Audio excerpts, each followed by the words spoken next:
Did you know a day party is called a darty? I did not.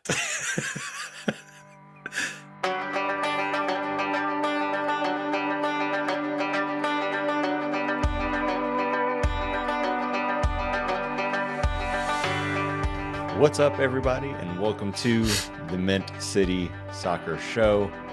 I'm Corey Insko. Matt Swift could not bring himself mentally or emotionally or physically to talk about what happened this past weekend, so he's not here with us. But David Gussler is. David was brave and decided that he could spend roughly an hour talking about Sundays. We had to wait an extra day for that one. Sunday's match. So how you doing, David? Well, one, you're welcome for taking one for the team. Good, man. I'm good. You just made me just realize, that was a Sunday game, and it feels like forever ago, but it was less than 48 hours ago. So, really trying to put that one in the rear view mirror as hard as we can. Just speed away from that one as fast as possible. Burn it to the ground. Yes, please. That'd be great. But I'm good, man. How are you? I'm good. I'm just giving Matt a hard time. Matt has a very legitimate reason for not being here. So don't feel like I'm giving him a hard time. He would be here if he could, but he cannot. So you're stuck with the two of us. I will add this into the employee handbook, though. There's some to the HR excuse versus unexcused absences. Did he provide the proper notice to take an absence? I don't know if he did. I don't know. It's tough. Might get some attendance points. It's fine. I'm just trying. Somehow this became high school again. I love it. I know. All right. We do. We have a match to talk about. We were kind of talking before we started hitting record about how do we want to talk about this?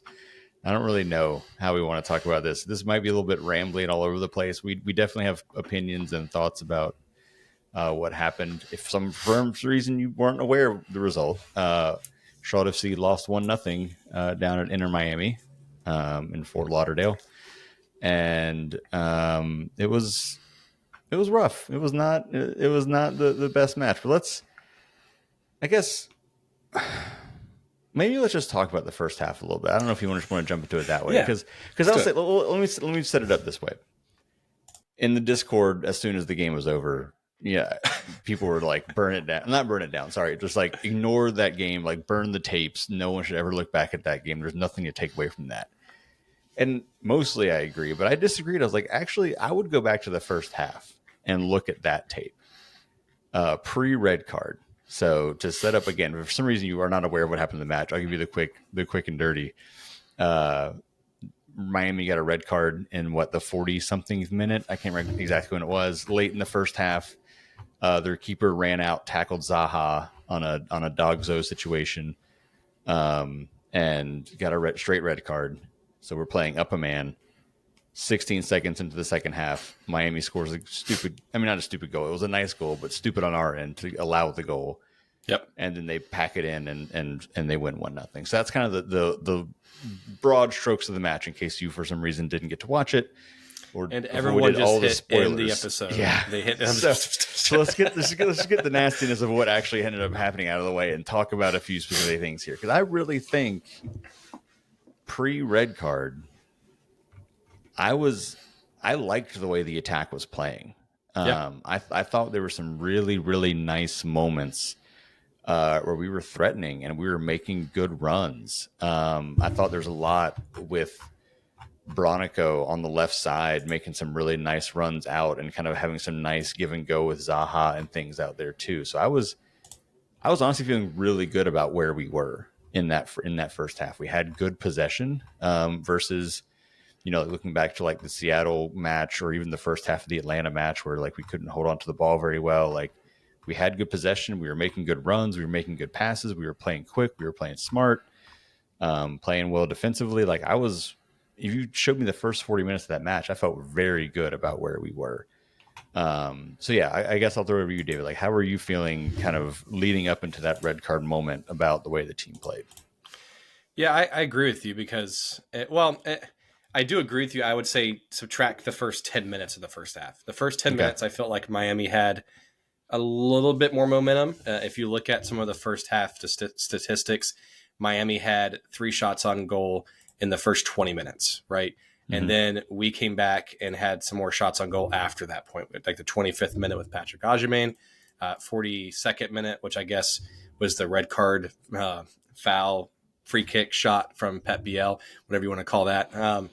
So after that, and if you're a big stat person, you can look at this like what they call momentum, which I guess is more so like possession and aggressive attacks and successful dribbles and duels and those kind of things.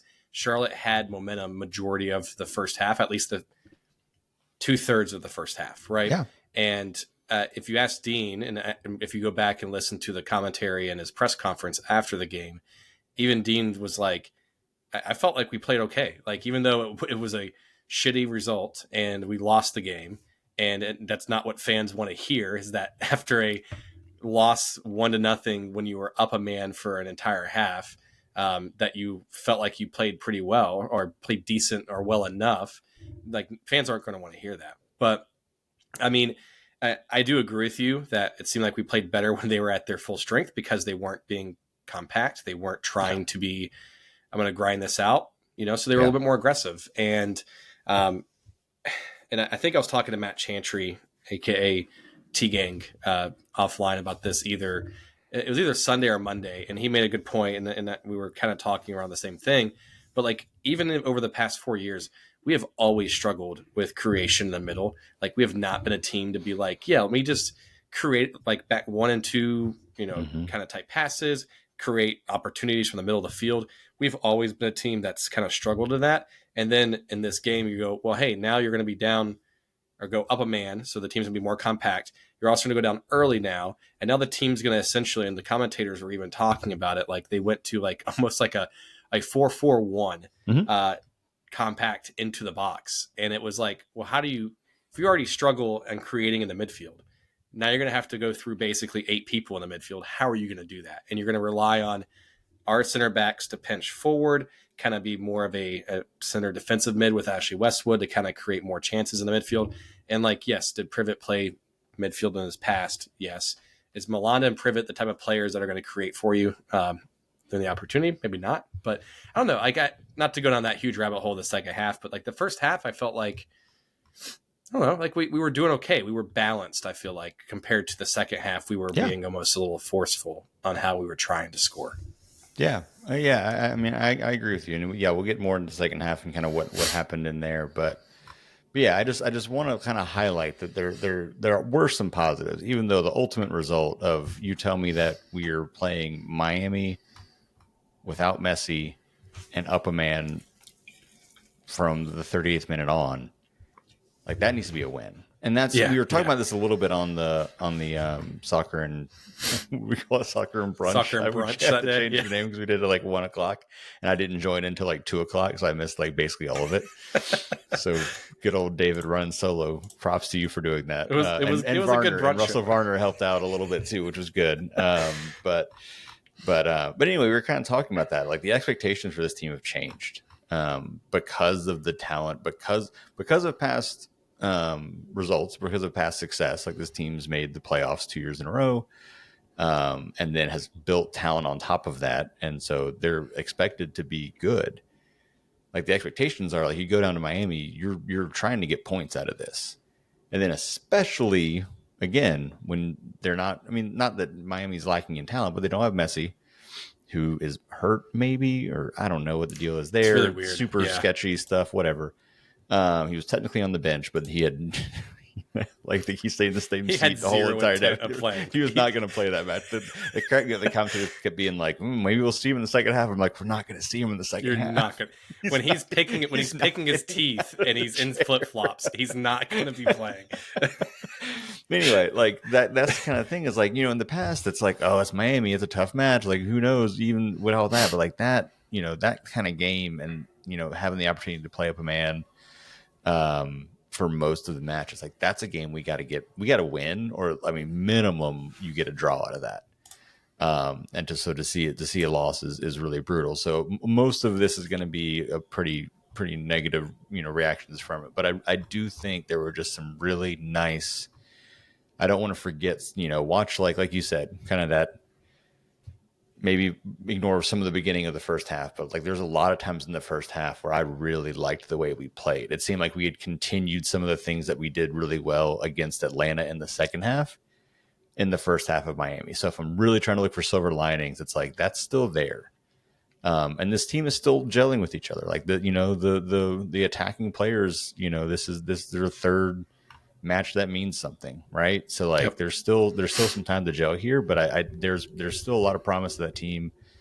The defense outside of one just horrendous error that we'll talk about in a minute is still strong. Like this team has still got it's not a sky is falling situation. And so I just really wanted to point out that again, some of the runs I saw, some of the way that they were playing up the left side with, again, Ream, Zaha, Bronico, Zaha kind of pulling into the middle, almost becoming that second striker up there with Patrick. There's I thought some really nice stuff.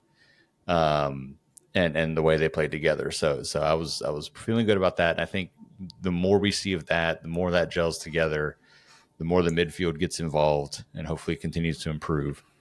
I think there's a lot of promise into what this attack can do, but we didn't necessarily get to see it after 40 minutes of play.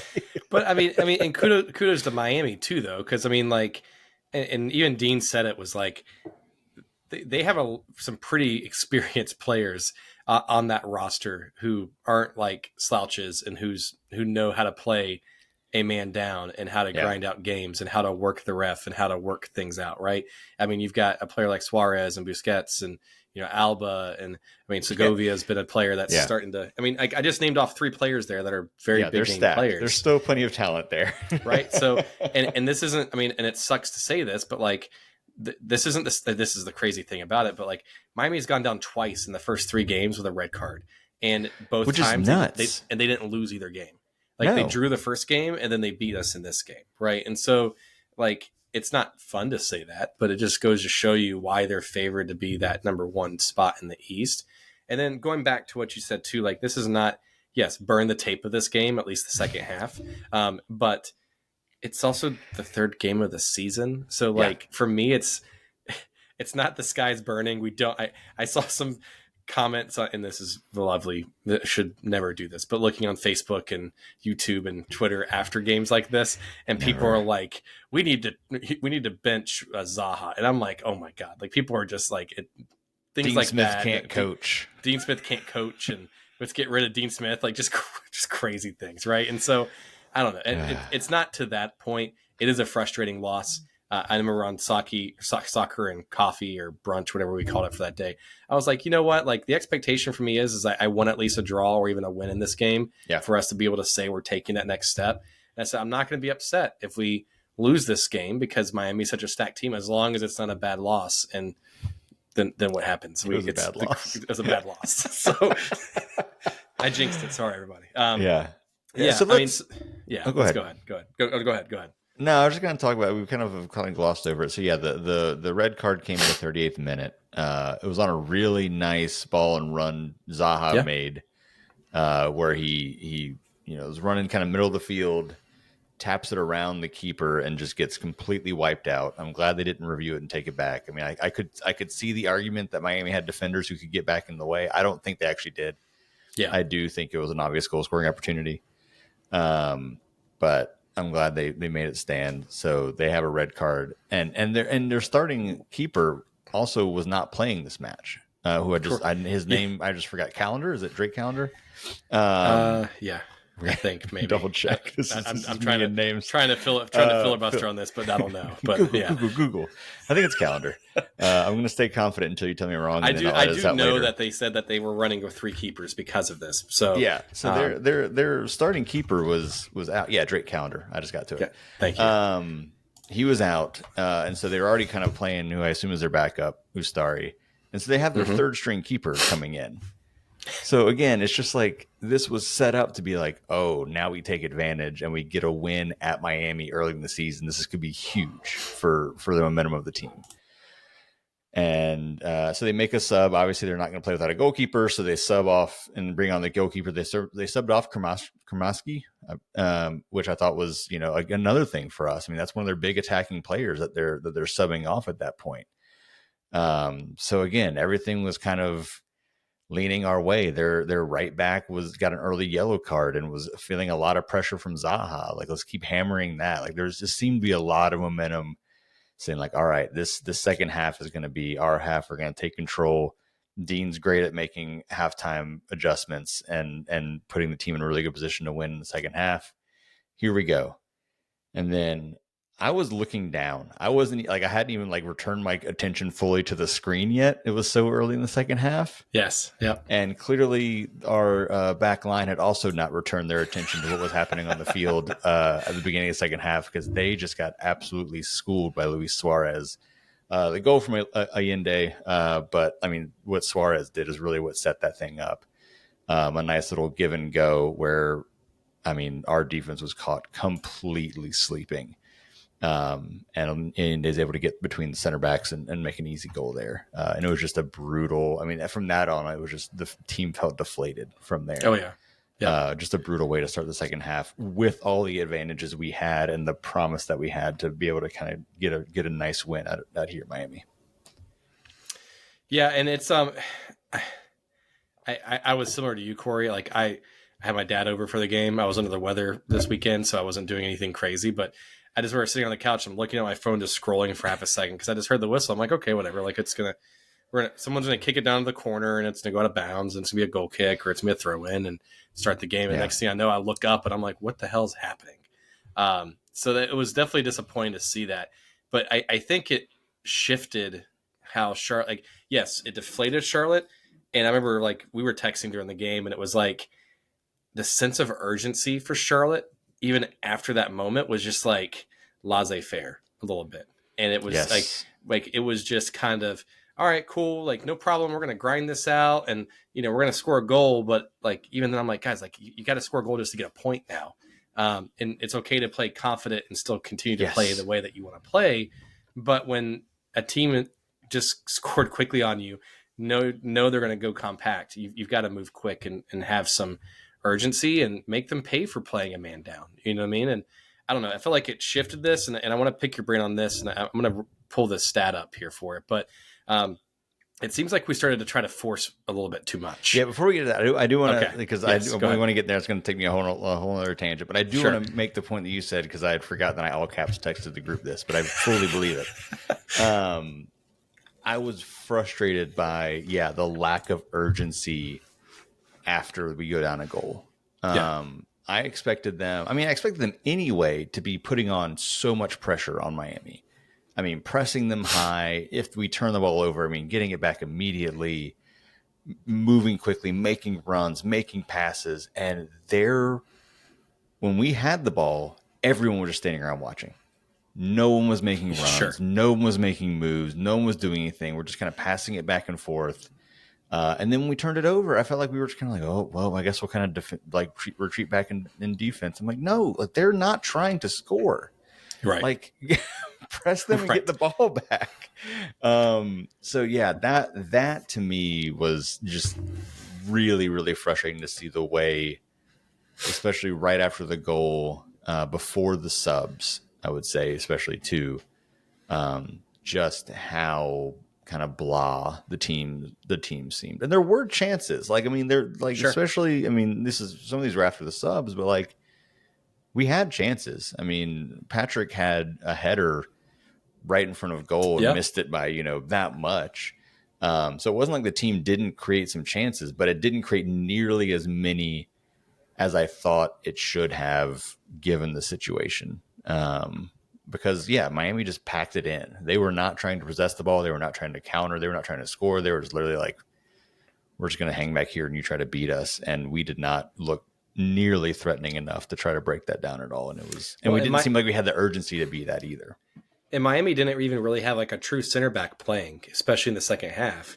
And it's like they try to make some subs because they were already playing a man down, and then they made some subs there to start the second half, and it's like, well, they're just trying to be conservative, and then what happens? They get a goal early on. It was the worst thing that happened. So, so it's almost like we had three different styles of like attack in this game. Like the first half was its own thing. Mm-hmm. Then what I'm about to get to was the first half of the second half, and Yeah. then after the subs, it seems like we changed our attack again, right? And Yeah. so let's talk through this. I'm gonna pull this up, and I'm gonna read these stats here for you first, right? So this is about Wilfred Zaha, right?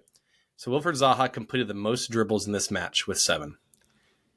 Wilfred Zaha was the most fouled player in this match, and he was fouled 7 times. That's 7 fouls that were whistled, by the way. That's not that were missed or not whistled, but or dove, whatever.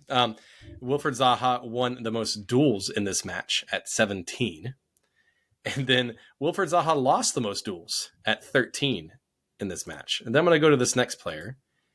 Tim Ream completed the most passes in this match, including Miami, at 70. What percentage of those were to Zaha? So 96. So it felt like after the goal happened, and I get this. This is like we have a new designated player, we have a new attacking weapon. It's his second match.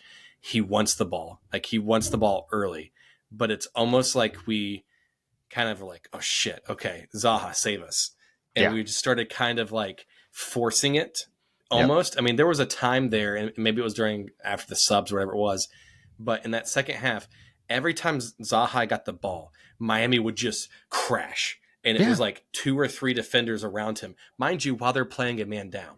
So that means 3 players are surrounding Zaha, and there's only 6 more outs on the covering the 10 other players for Charlotte, and we still couldn't do anything. We would get kind of put into the corner. Zaha would try to do some, and he actually made some pretty amazing dribbles and passes here and there to kind of get out of those situations. But he also turned the ball over at times because he was almost like it was forcing too much. And to your point earlier, there was like really no runs happening that we saw in that first half. Like you talked about earlier, like that exchange between Ream and Zaha and Bronico on the left side in the first half was like, oh, cool. They're making runs, they're swapping, and they're interchanging and kind of trying to, force different things to happen. And it just seems like that went out the window. Yeah. And then, and I'm going to get to the second point here in just a second, because it kind of talks about why we kept forcing on the left-hand side. But the opposite side was like non-existent. And, this is Foot Mob, and Foot Mob is ratings, whatever you want to do, right? It's not the Bible from this perspective. But Leo Labata was the worst rated player on the field outside of the Miami goalkeeper, who got a red card in the 47th minute or 41st minute. It's right? a pretty low bar to cross. Right. So being better than the keeper that had a red card in the first half. so I don't know what, and I guess this is like for me, and granted, and again, I'm not making this doom and gloom because it is only the third match, but I don't want to say worried. I want to know what our identity is going to be on the attack right now, because like we have Patrick Agyemang up top, who is kind of let me run on the ball and create something out of nothing kind of type striker, right? Like he's working on his hold up game. He's trying to work on runs and things like that, and he's doing decent at that stuff, right? You have Wilfred Zaha, who is someone that is, let me run at you at the ball. I'm going to dribble. I'm going to create. I'm going to attack you. And I could be a little more physical on that side, right? Lila Bata is kind of this player that seems to get muscled off the ball very easily and needs you to just kick it past him and I'll run to it and create something from that point of view. And then you have Pep Biel, who is kind of this like, is he a shot creator? Is he like assist creator?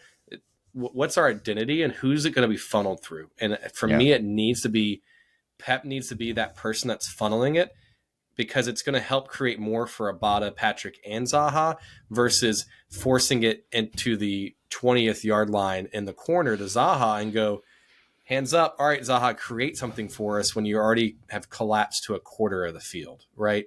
So I don't know. Do you agree with that? Like, what's your thoughts on from that perspective? There's a lot of things. I'm going to try to remember all the things I want to say based on what you just said. A lot of things. I bounced back around a little bit. I'm sorry. But yeah. No, it's good. It's good. One thing I was going to say is, you mentioned the defenders coming on Zaha. It felt like if you watch, basketball, like I watch college basketball a lot, like when a team has a really good big man, and that big man gets in the post, and just all the defenders collapse in, and there's like all of a sudden 3 or 4 guys on him, because it's like, we're gonna let you try to beat us from the 3 because we don't think we can make threes, but like we know that guy is gonna put it in. That's what they did to Zaha. It's the same thing. It's like, please, someone else beat us, because we're not gonna let him do it. which was Yep. smart. And like literally, there were times where he would get the ball in the box, and you'd have 3 and 4 defenders crashing in on him, and it's like, yeah, they know that's all they have to stop. If they can keep him from doing it, no one else is showing any kind of danger right now. So as long as Zaha's not able to create anything, we're fine. And that can't be the answer. Now, what I will say is that I don't want to take, or I don't want to make too big of a deal about how we played in that Sure. kind of end, because it was a different situation, It was. like, and again, because of the way we were moving and passing in that chunk of the first half, I was like, okay, this was different. But I still didn't like that when we got our backs, it's crazy to say our backs against the wall because we were up a man, but you know what I mean.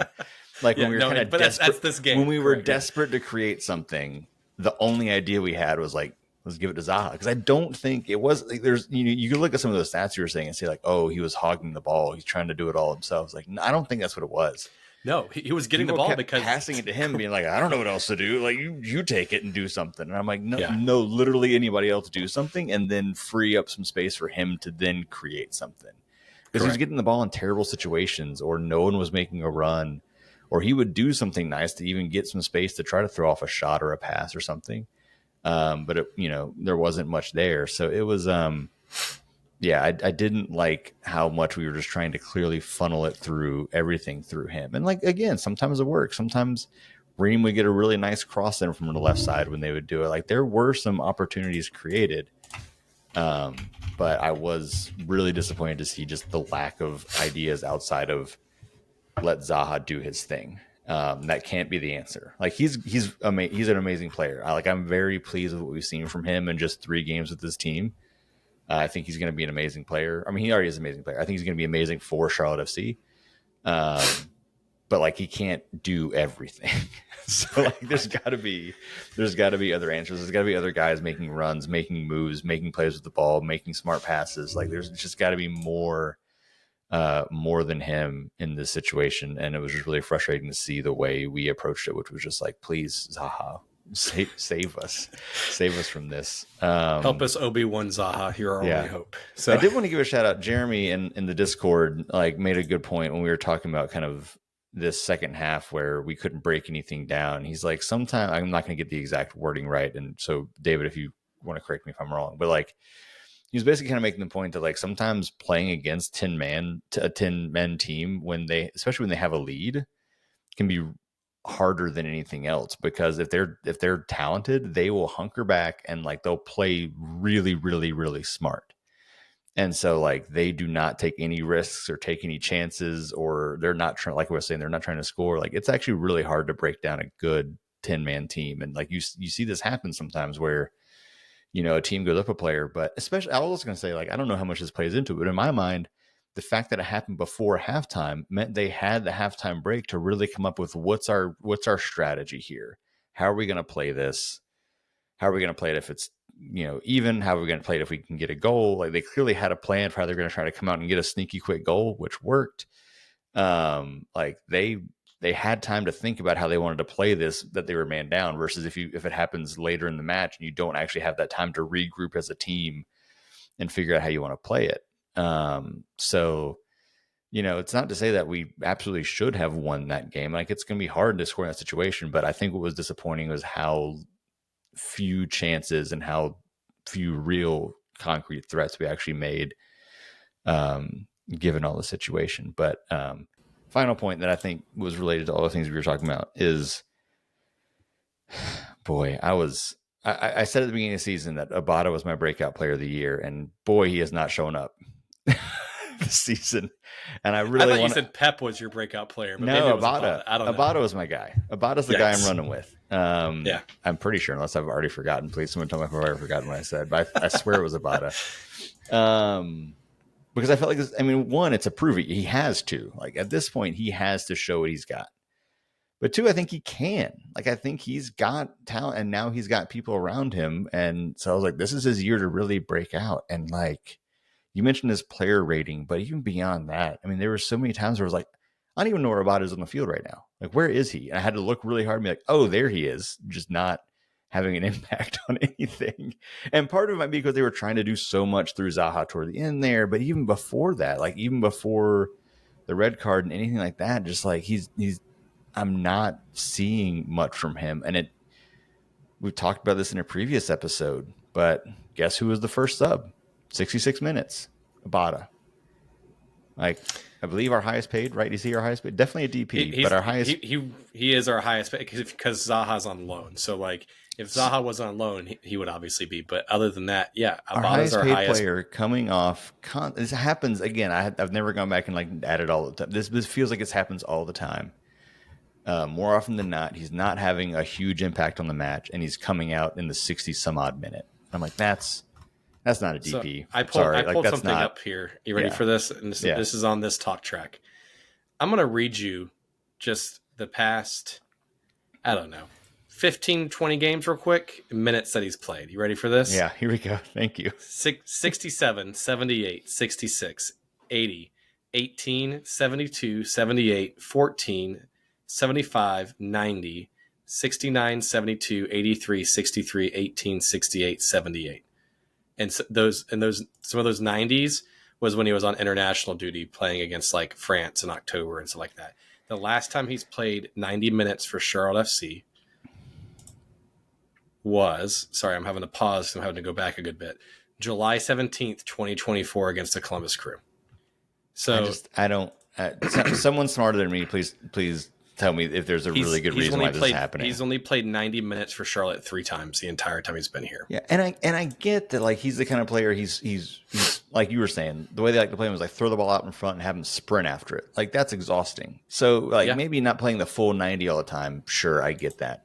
But how many of those that you just named were 60s? Like he's coming out in the 60 some odd minute. Like he's not even playing like 70 or 80 most of the time. He's coming out in the 60s, which is either means he can't play 90 minutes, but if he's playing it internationally, he can.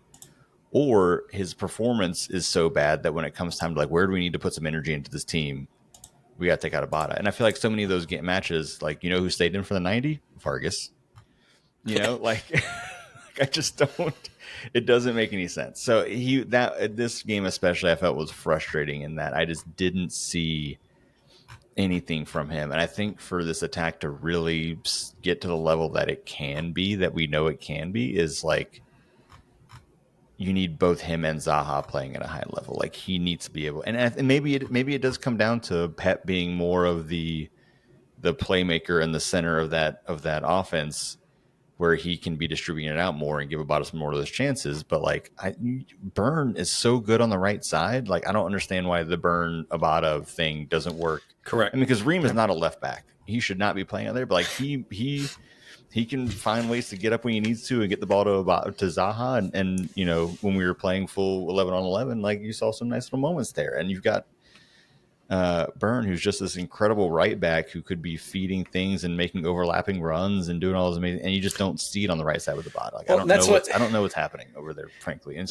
I would love somebody to smarter than me to tell me what's going on, but it's frustrating to me. Zoran, Dean, give us a quick text. Let us know. I'm just joking. So, but no, I'll share what Swift said with us, and I know he's not on the show to kind of explain this, but he was even saying something like he really wishes that you would see like Abada and Zaha switch sides sometimes and be able to attack and be line up based off of like who we're seeing sometimes, right? Like imagine having a Burn Zaha connection on the side where Burn's kind of this wing back at times. I mean, there was times where he was even looking like a midfielder sometimes, right? Being pushed up like that. But I don't know. My concern with Abada, and I know players go through streaks and things like that. Like he's shown the ability, and I'm not saying this to poo-poo Abada here because like he's 23, he's still young, he's like got the potential here obviously, and he's shown he can do it. Like he scored 7 goals for us so far since he's been here. So you know, I just, to your point, like we've got to get the most out of these players, especially if we're spending top dollar on them, and like subbing out the 60th minute for like, I mean, think about it, 66th minute for this game. What was he, like 70th minute the week before, and then the week before that he got subbed out for Toklamani, right? And so I don't know, like it just, I know Dean's a coach and he's going to put the guys in the best case scenario that's going to be the best to win us, and you know I'm going to trust his assessment on that. But like that doesn't scream DP to me if you're having to get subbed off that frequently as of late. Yeah, and again, maybe this is just my perspective is wrong on this, but it's like, yeah, I wouldn't it wouldn't bother me nearly as much if we had a winger who's getting subbed off in the 60th minute regular or 60 something, 60, 60, 70, Sure. whatever. And that was just kind of the way we played, and we brought in a certain person came in. But when that person's a DP, like something about that just like feels like, is that slot being used to its fullest extent? Or is there someone else we could put in there that'd be just as effective? I don't know. And I think Abada is very, very talented. Yeah. And we see flashes of it. I remember, like, I still will go back to that first match he played for Charlotte when he came in and just made like wild runs, like from the jump. And I was like, yes, we have that. And then like, Where'd it's it been go? few and far between since that we've seen that. So yeah, I mean, I really think he's got to have something's got to kind of click with him this year. I don't again if it's more about how the ball is getting to him or how the attack is building, that he's not giving him opportunities, like whatever needs to change. But like the way he's been performing has been really, really tough to watch. And again, he was the first sub, and I was like, yeah, like this, another group text. The guys that sit around me in the stadium, we also have a group text going, and one of them was like, yeah, I would love that Toklamati for Abada sub, and I'm like, so do I, but I hate that we are liking a Toklamati for Abada sub. Like that Right. shouldn't Yeah. be the situation. But like I agreed with it too. I was like, yeah, get him in there. Let's see what happens. Because and we can talk about that a little bit too, is that he had one of the better chances and looked as good as anybody else in the field in those final, 20 plus minutes. I mean, that one shot he had where he kind of makes the drive into the box and a little give and go action. And I mean, it was just so close to flex off the far post, but like Oh, had it was one of the almost best a game. yeah, Yeah. had one of the best chances of the whole match. He's the one that forced the own goal in Seattle. Like I've been very impressed with what I've seen from him. I know we have a question about him later too from the listener questions, but yeah, he's been amazing. And so no, not trying to knock him, but like we shouldn't be rooting for a Tokomati for a Bada sub. It feels wrong.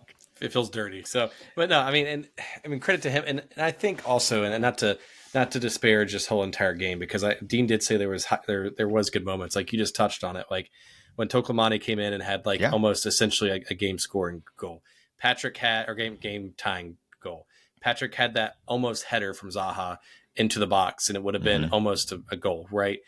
You also had the moment where Zaha got the ball trapped under his foot at the last second, Yes. in the box, and it was God, like that was so frustrating so, to watch. so close and so frustrating. So just think about it, just those three chances were in the second half alone. Yeah. As shitty as that second half felt, we still had three chances where he could have scored the game, or at least tied the game, right? Right. And so it doesn't feel good to say that, but how different would we have felt? Have been like, man, we battled back and at least drew that game. Yeah.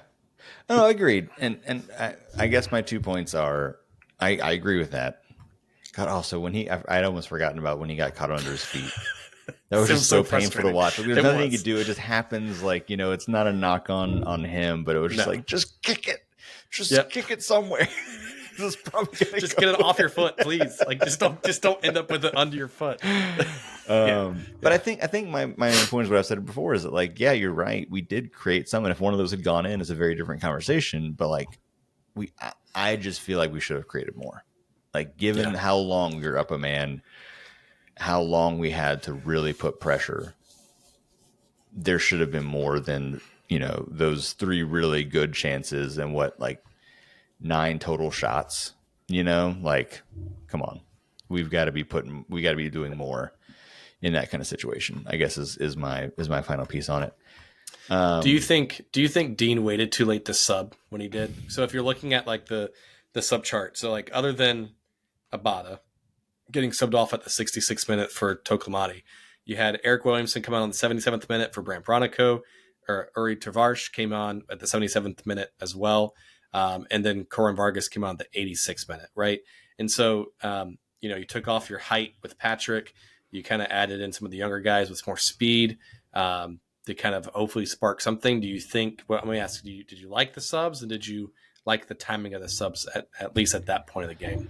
I didn't mind the first 3. I think those all made sense to me. Again, I feel like Abada was not effective, so bringing in somebody like Tokomati with fresh legs I was all for. Again, kind of same thing with BL, and I don't know how much BL's still kind of working back from injury, so he played more this match. Did he play the full 90 against Atlanta?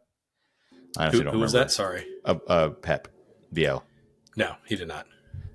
So he might be still working back. So that makes sense. That's fine. And yeah, bringing on Tavares, a more attacking minded person for Bronco, like that's I mean, fine. Like I mean, I'm good hell, with like Pep's played more minutes than Abada has, and he came back from injury. yeah, So like sure. So 65, whatever. 70, and 77 minutes. Yeah, Right. So it's the one that bothered me was pulling off Patrick, only because, and I think this is maybe it was Matt that said it in the group text. We're just giving Matt credit since he's not here for his good ideas that we're not just stealing from him. But like, yeah, like what the only thing that was working for us at that point was flinging balls into the box or forcing corners or whatever. And what do you want in the box when you're flinging balls in from the outside is a big, tall guy who can get up and head something in.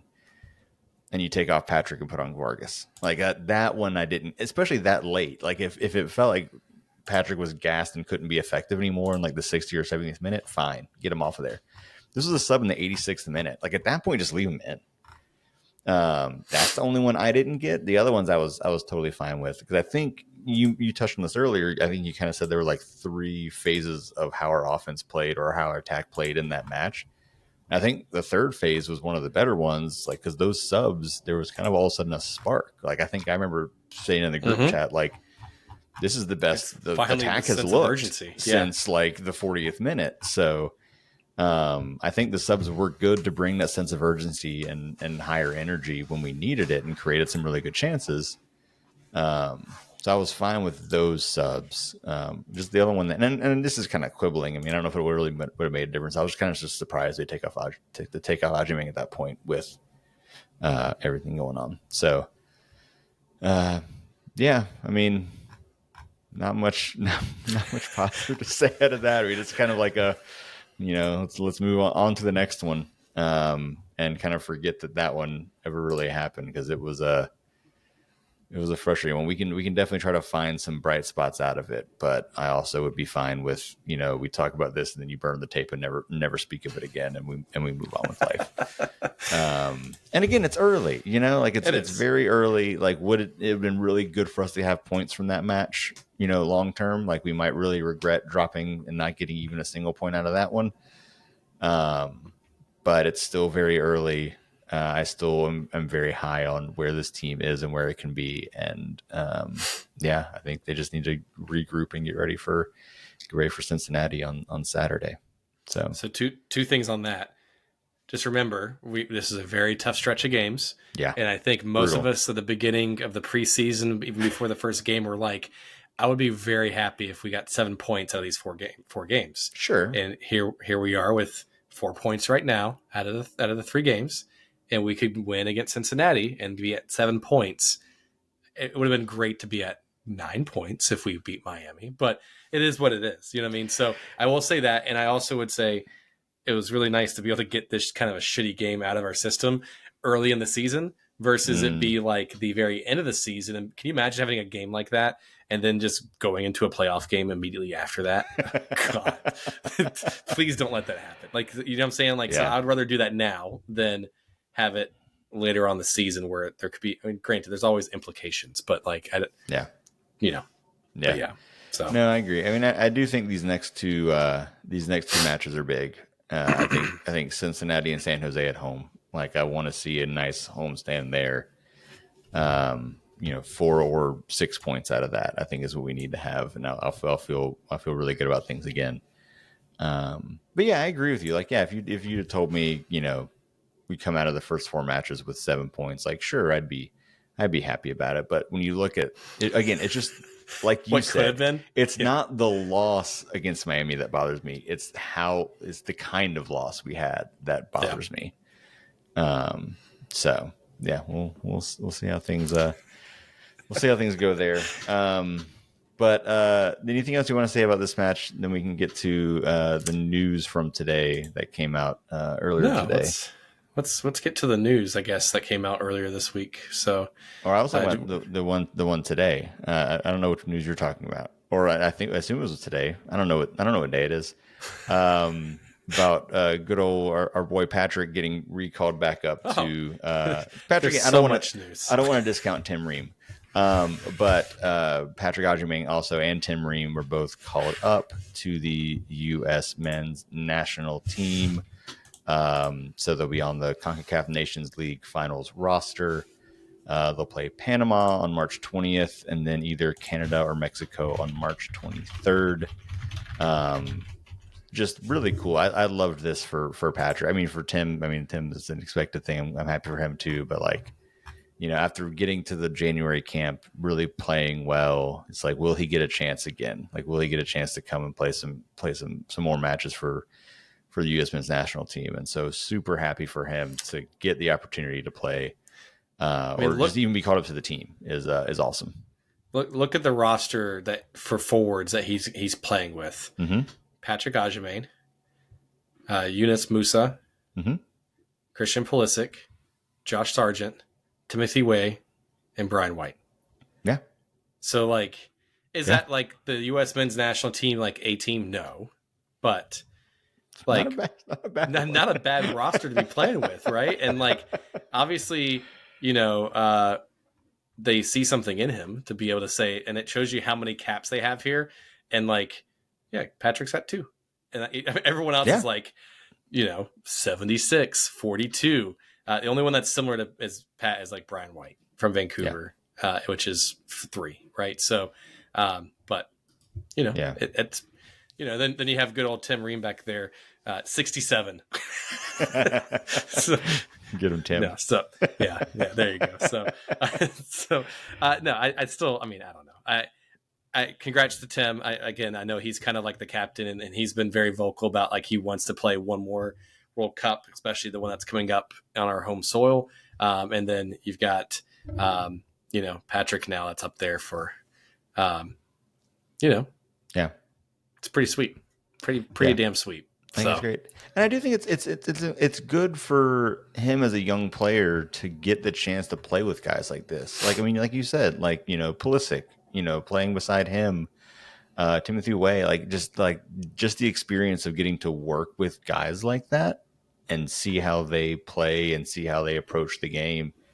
I think it's gonna hopefully, I would think, help or impact the way he plays for Charlotte C2. And similar, I actually meant to mention this earlier, to not to speak back to the matches that should not be named anymore.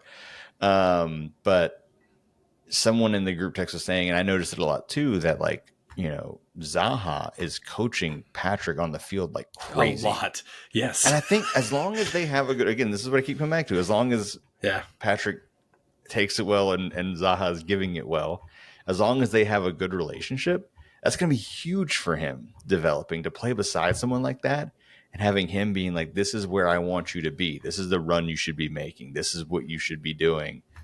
You could tell Patrick's getting frustrated a few points in the game, just because things were not going his way.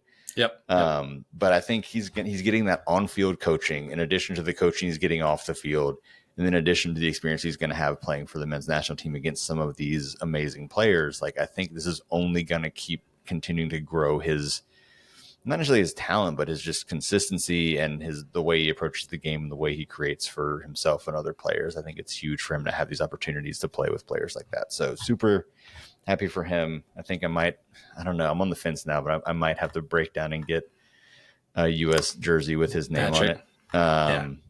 I don't have any jerseys. 07. I get a 07. I can go 007 just have real fun with it. I don't have any soccer jerseys with names on them, and this might be the first one. I'm still on the fence. We'll see, but I have none.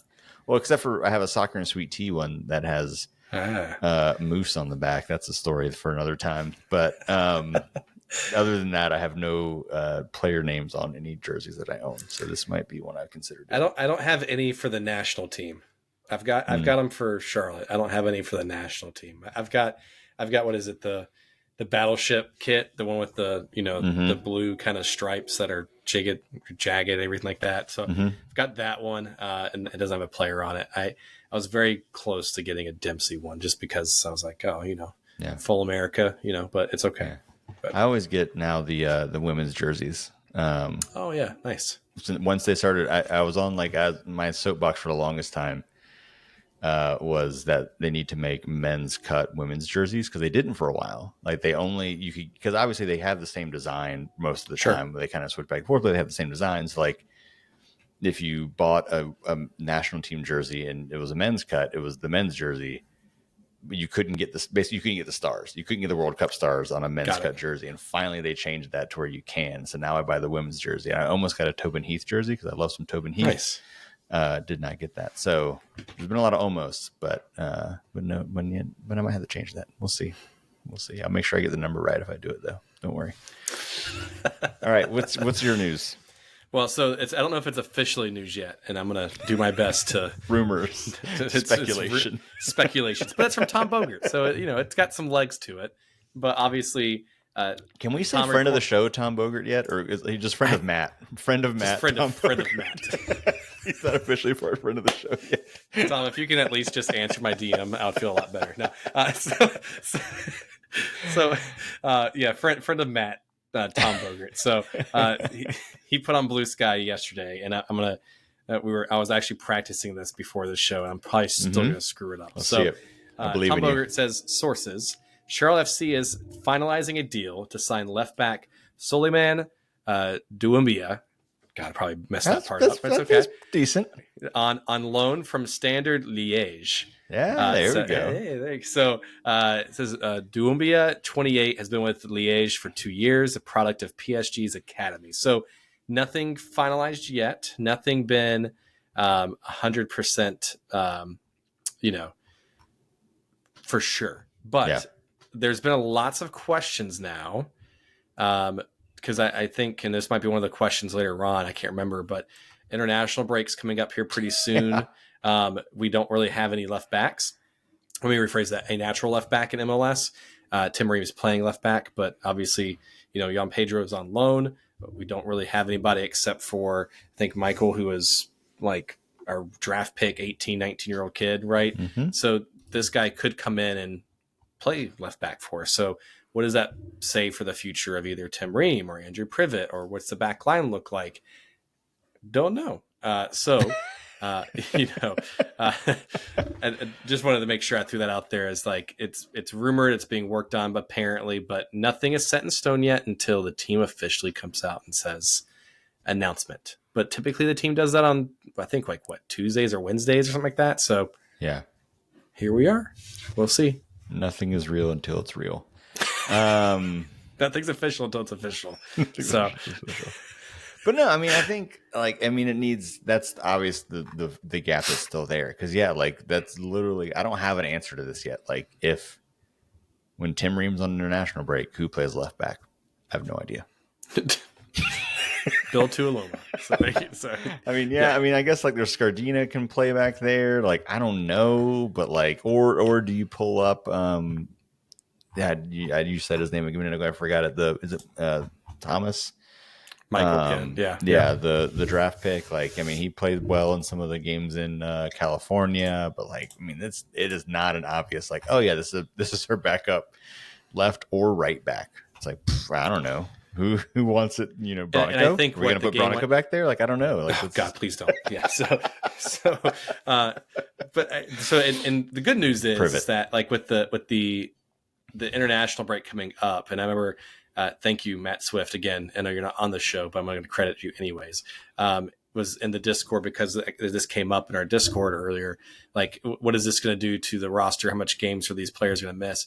And I think that's going to be like San Jose would be the game that they would miss. Yeah. So Tim Ream and Patrick would miss that, and they would travel like a little bit beforehand, so they'll only miss one game. So the good news is this isn't like an extended one, and then the international break in the summertime there's no game, so it's not like they're going to miss potentially more time from this. So this is I have doubts that if maybe they can get him in here this week and then get his visa and all that stuff figured out in time for San Jose. But then what's your team chemistry like? Is he game fit? Is he, is that really going to be your starter? I don't know. So we'll see. We'll see if it comes to fruition, though. Yeah, I mean, it's just the most obvious glaring needs. If they can get anybody a warm body that plays left back, I'll take it at this point. But no, that's a really good point. Yeah, the international break, they'll leave after the Cincinnati match, so we should be, unless there's injuries or anything like that, we should be full strength from an international break standpoint against Cincinnati, and then we lose them for San Jose. So could be worse in that respect. But still, just interesting to see kind of where, and maybe we do have time to get him in to actually play for the team when Tim's out. All right, go ahead. I have one last thing to say. So what do you think about us using the loan so much recently? So do you think that's just kind of a strategy of us? Because and not to make this into a super long episode, because that's so funny. We're like, oh, we don't have Swift here. We're gonna. That's exactly what I was gonna say. I was like, we're gonna. I even told my wife before I got here, like, we're gonna make this one quick. Don't worry. And then so sorry, everybody. We're 60 minutes into this episode. So, but what came up, and we'll save this for another episode. But the roster rule designation stuff came out recently, right? And you have to either claim if you're a 2 DP and you get 4 U22 spots, or you get 3 DPs and you get 3 U22, you get extra GAM, all this. It's MLS overcomplicating everything. Sure. But it came out with us having like $600,000 in GAM, right? And I think for you to be eligible to have that other DP spot, you have to be able to get, I think everyone was trying to figure it out, like over $1 million in GAM to be able to qualify for that, because you got the extra GAM for the other designation to be spent. So I'm wondering if these loans are kind of the way to get around that without us spending that GAM to either buy contracts down, trade, whatever it is. It kind of gives us that flexibility. So just want to put that statement out there. I have no idea. I'm just talking nonsense right now. Who knows? But we'll see. I'm not the one to ask about MLS roster rules. I do think it's interesting the amount of loans that we're doing, but it could just be, I don't really know necessarily what the reasoning is there. Someone tag Von Stradamus for us real quick and get the breakdown for us. All right. This is a good time to take a break, because guess what? We have a sponsor to talk about. You hear that music? It's coming.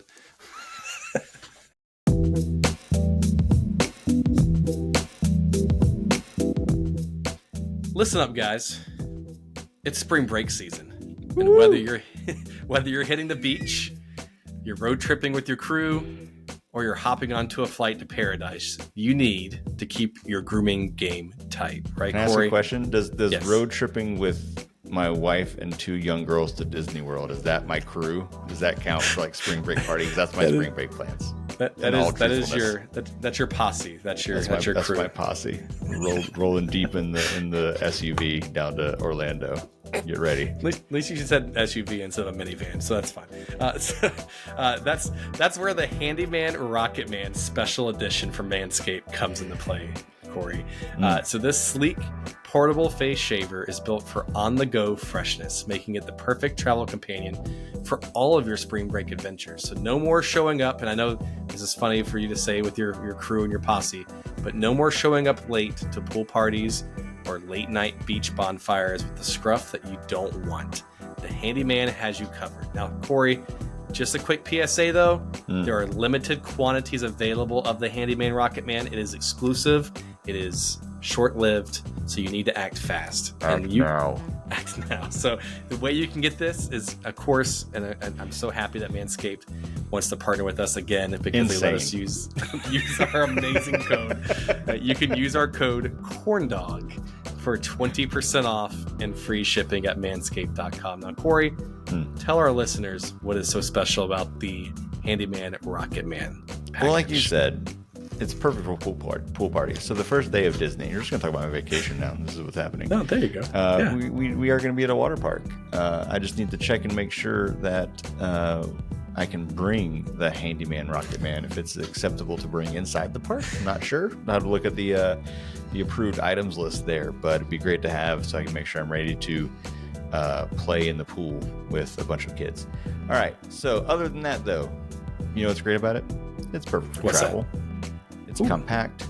It's cordless. It's airplane friendly. You can throw it right in your carry-on backpack. You could even start trimming things up on the plane. Maybe. Probably shouldn't do that. Probably shouldn't have the little stranglies going into people's coffee there on the little fold-out table. Sit in the middle seat and just go ahead and start trimming things up and see what happens. Just see what happens. I'm just throwing it out there. It's good. You know. I did not endorse this. I'm just curious, is all I'm saying. It's waterproof and mess free, so you can shave, rinse, and go. There's no cleanup stress, just smooth results. It's got a dual blade system, handles up to 3 days of beard growth with a foil shaver and built-in trimmer. That's kind of cool. I like that. Long-lasting power, up to 60 minutes of runtime, so you won't be left half shaved before a big night out. If you're shaving for longer than 60 minutes, I have questions. Yeah, If you're shaving for 5 minutes, I have questions. And it has the skin-safe technology that Manscaped is famous for that helps reduce nicks and cuts so your face stays smooth and irritation-free. And it has a limited edition Rocket Man colorway. Gold and black never looked so good, but it won't be around forever. So get it before it's gone. So Corey, don't let scruff kill the vibe. So whether you're gearing up for a day party, a spontaneous weekend getaway, or you're wanting to keep it fresh for the gram, which I know you're all about, Corey, especially going to Disney here soon. So the Handyman Rocket Man is your secret weapon. So join the over 12 million men who trusted Manscaped to upgrade to the Handyman Rocket Man. Again, use our code CORNDOG for 20% off plus free shipping at manscaped.com. That's 20% off plus free shipping with the code CORNDOG at manscaped.com. Or if you need it today, you can find it at a Manscaped at a store near you. So don't miss out. Upgrade your grooming game with Manscaped today.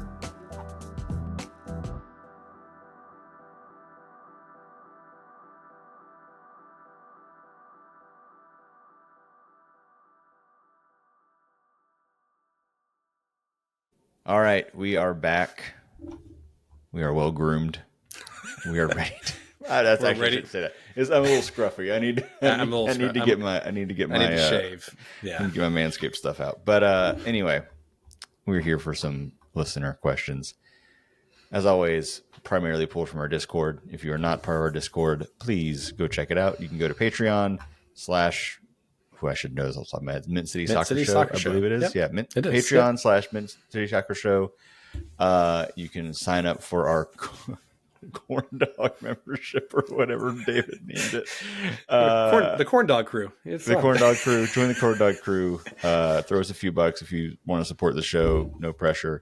But doing that, you get into our Discord where we pull most of our episode questions from. But also, we are doing, we've mentioned a couple times, we're doing Soccer and Coffee on Discord now, which is a lot of fun. It's fun to have people kind of chiming in, talking with us. It's been a good group the past couple weeks we've done it. So definitely check that out and get in on that action. All right, but the questions first from Chris. Actually, I'm going to combine Chris and Michael's because they're basically kind of the same question. So I'll read Chris's first.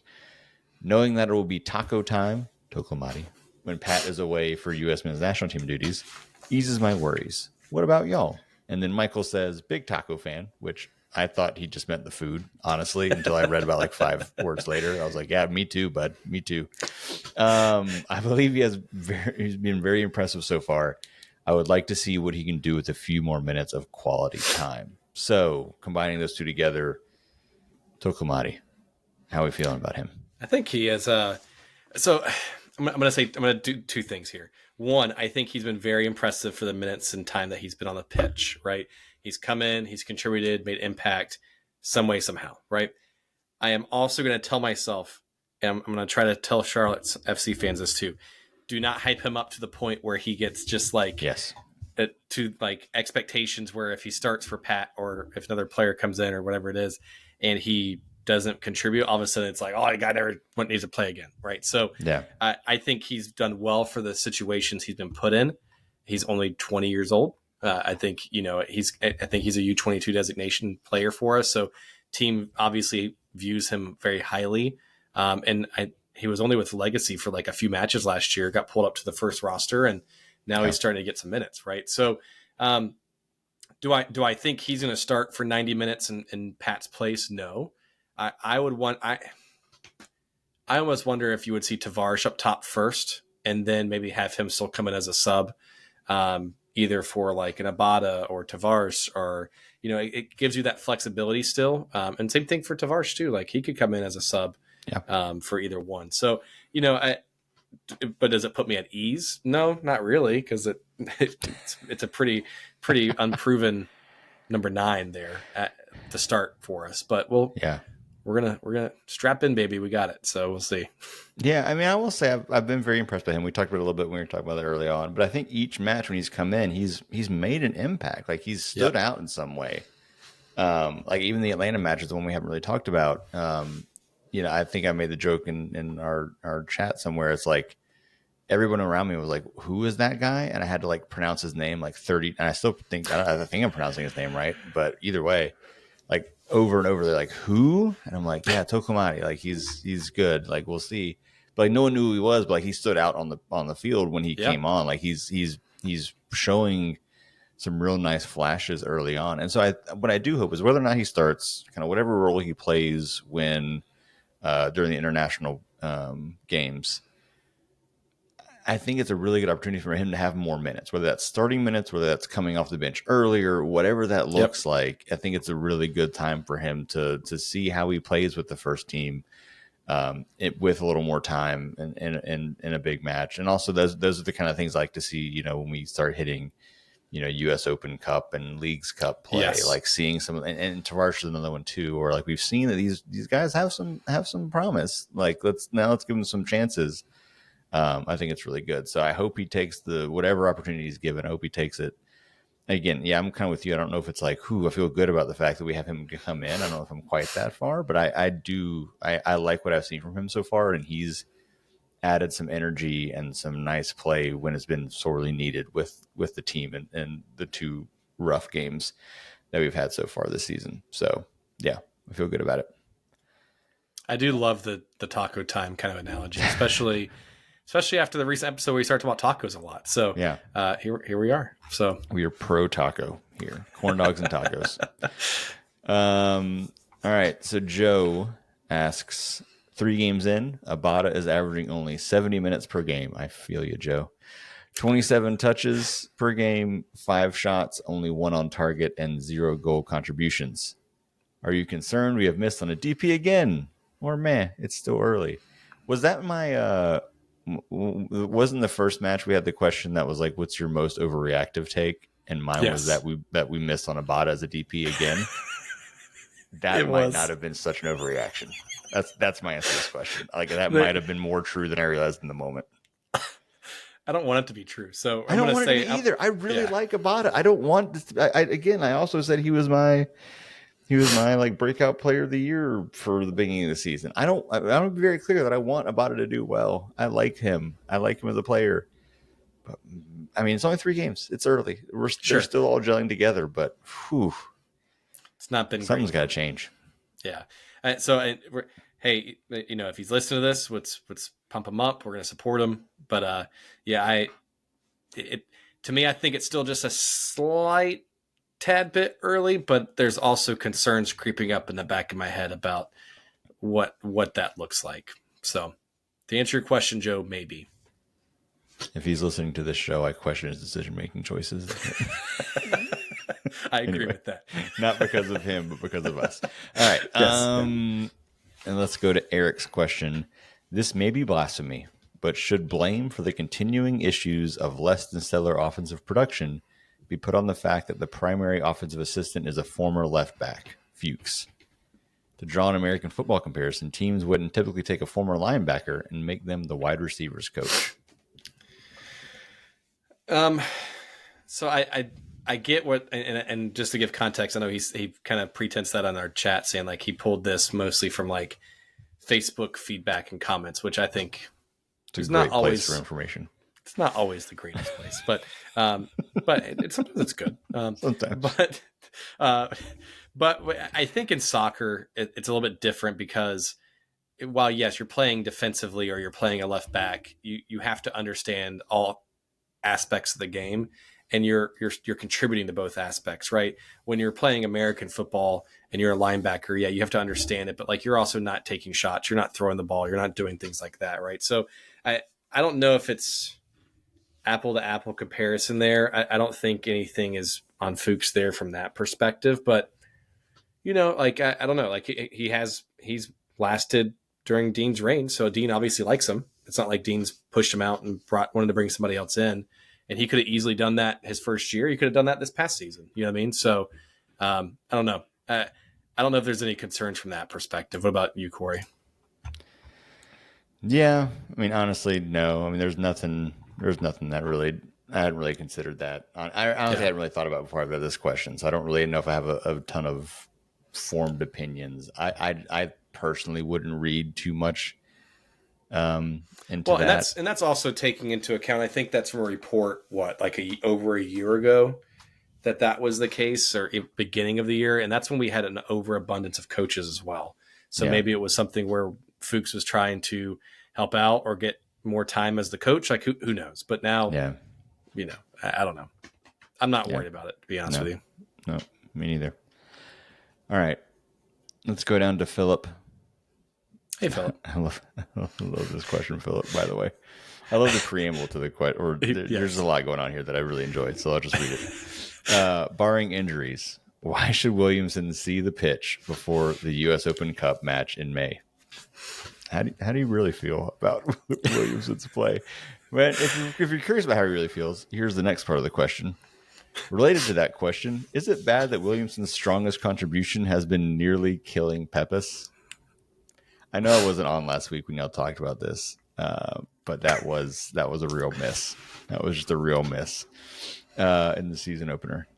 The reason I'm harping on this is back to Philip. The reason I'm harping on this is we have not had a good midfield this year. He's getting paid a lot of money. Lots of fans hyped him up, and he's been a ghost or making negative contributions in each match. It's like Arfield and the relentless hype our fans give him. So Philip, I think, is out on Williamson after three matches. I think is the thing here. Yeah, I don't know. Thoughts on him so far, or maybe the midfield in general too. Yeah, I think. I mean, I thought the midfield played decent to well last game. Not Miami, but the game before that, like Atlanta, right? And then I think the midfield showed flashes in the first half of Miami, and then I think they got kind of worked the second half of Miami. I think they they didn't know how to counter that compactness.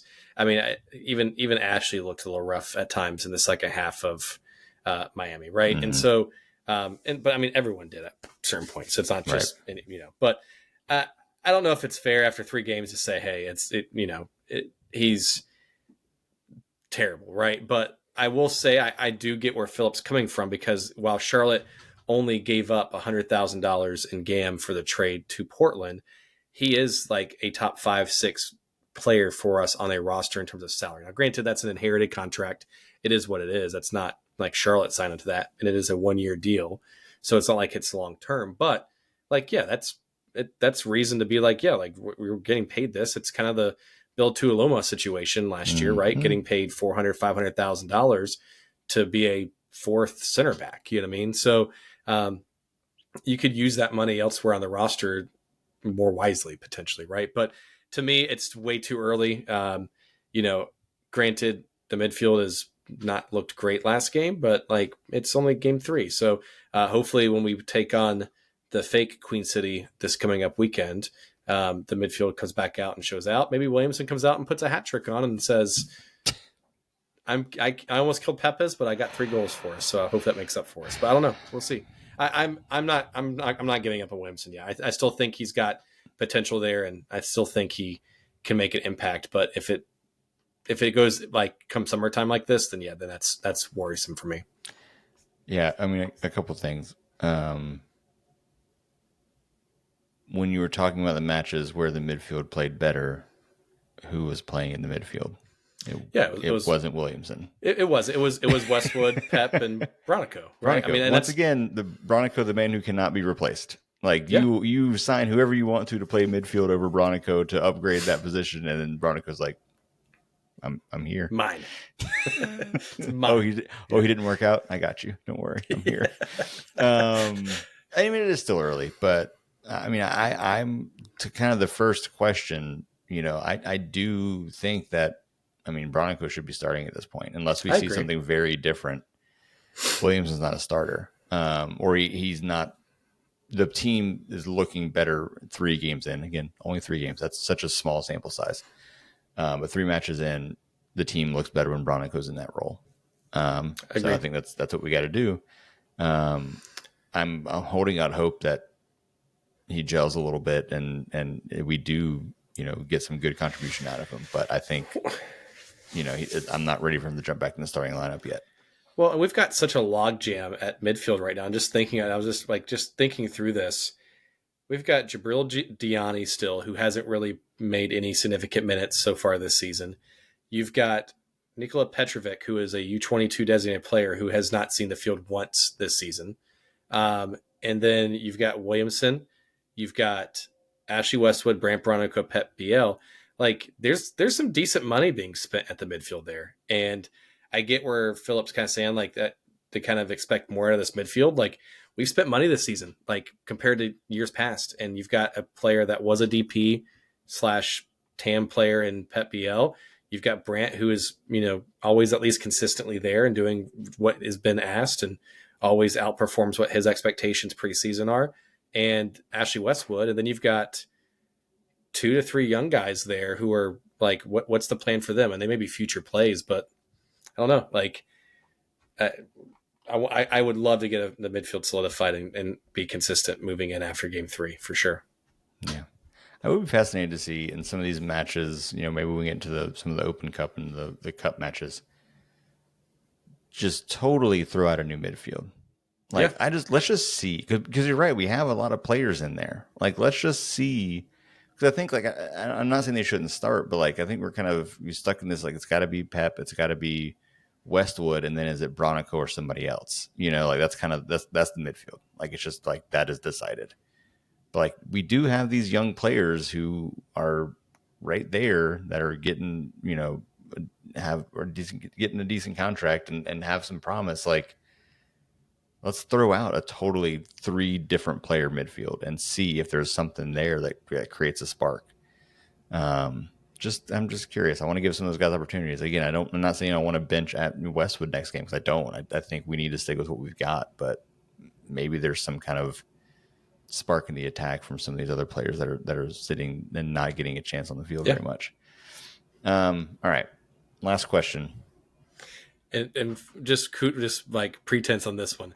Wasn't really a question. I stole it as a comment. So Fat Bird, I apologize if you didn't mean for it to be a question, but it is now. Well, I just gotta say, like, I think we've talked about this in the show. Me and Fat Bird are on the same page with it when it comes to our jersey superstitions, because I literally had this exact thought before the Miami match. So this is not even like before the game was played, because I always wear the jersey that we're wearing, whether home or away. Like, I'm gonna wear that wherever I'm watching the match. So I put on my Fortress kit.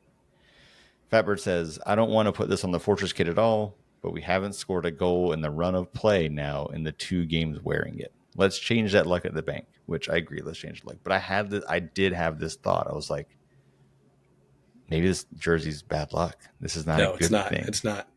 Nope, not gonna hear it. It did enter my head again, even before the match was played. I was like, So I remember the mint jersey from the first season being like our lucky jersey. Like, David is wearing the mint kit. I am.